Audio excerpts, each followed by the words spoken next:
Why do you think the word recruiter sometimes comes with baggage? Well, I think we've been saying a version of this for years, and that it's easy to get a recruiting job.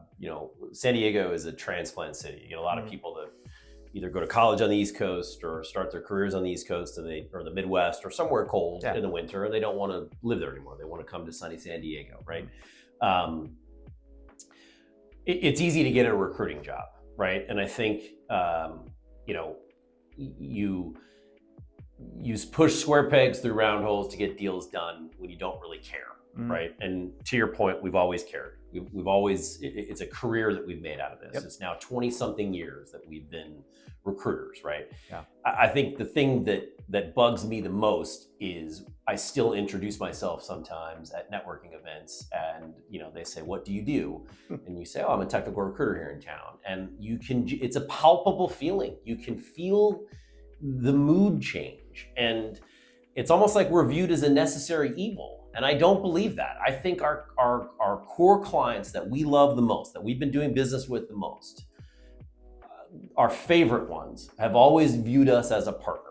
And we're not a necessary evil to them. We're a necessary advocate to them. True. Yeah. Do you think most people actually know what a good recruiter really does? No. Yeah, probably not. I mean, some people just think of us as, like you said, a necessary evil, which is certainly not the case. Right. Some of our clients look at us, and I think they really do understand that. But for the most part, I don't think people really do. I don't think that people really grasp the fact that we've been here in San Diego for 20 plus years recruiting technical resources. To say that our Rolodex, our network, whatever you want to call it, is anything less than spectacular is seriously, putting us down. Yeah. Right. Like, I think sometimes we work with internal recruiters at clients of ours, right? Or they'll pass on a rec that they can't fill, or they're having problems filling, or they're tired of the VP of technology, saying, "Hey, why don't I have this resource?" And sometimes they'll call those requirements out to us. And we've certainly dealt with a lot of internal recruiters who are not necessarily happy to be speaking to us, to be giving us this requirement, et cetera, where we've also spoken to a lot who have become our friends, who have become our partners, like I said, 100%. Who view us as, I couldn't fill this position, but you guys can. Yeah. And that's a great thing, right? Yeah. That's not a bad thing. Yeah. That's a really, really good thing that you're able to do this. And I think, listen, let's be honest, this is somewhat of a controversial topic, but you couldn't find that person. You needed help to find that person. So at the end of the day, if we find that person for that company, we're kind of helping that internal recruiter keep their job, right? Yeah. It's certainly a 100-pound gorilla in the room, right? Exactly. Yeah. And I don't think that HR and or internal recruiters, I get very, very tired of them viewing us as a necessary evil.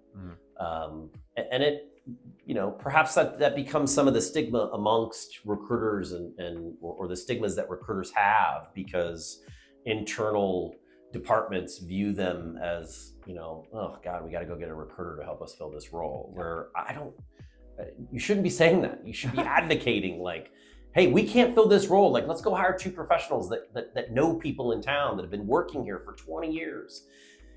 And let's go get candidates, because we're going to get them a lot quicker than obviously what we've got.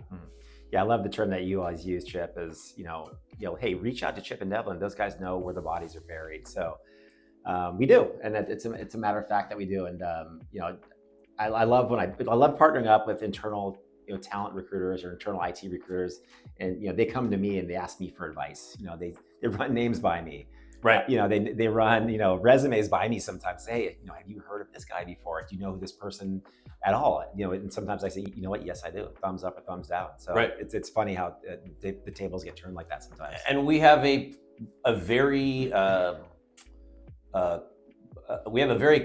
public company that we work with that often tells us that we do it. We're almost their sole recruiter. And they often tell us, gosh, you guys give us talent that we would never see if it wasn't for you. And it's those kind of partnerships that are really the ones that drive us, that literally, I love what we do. I love recruiting. unabashedly love recruiting. Yep. I love making connections. I love talking to people about their career moves, their jobs, etc.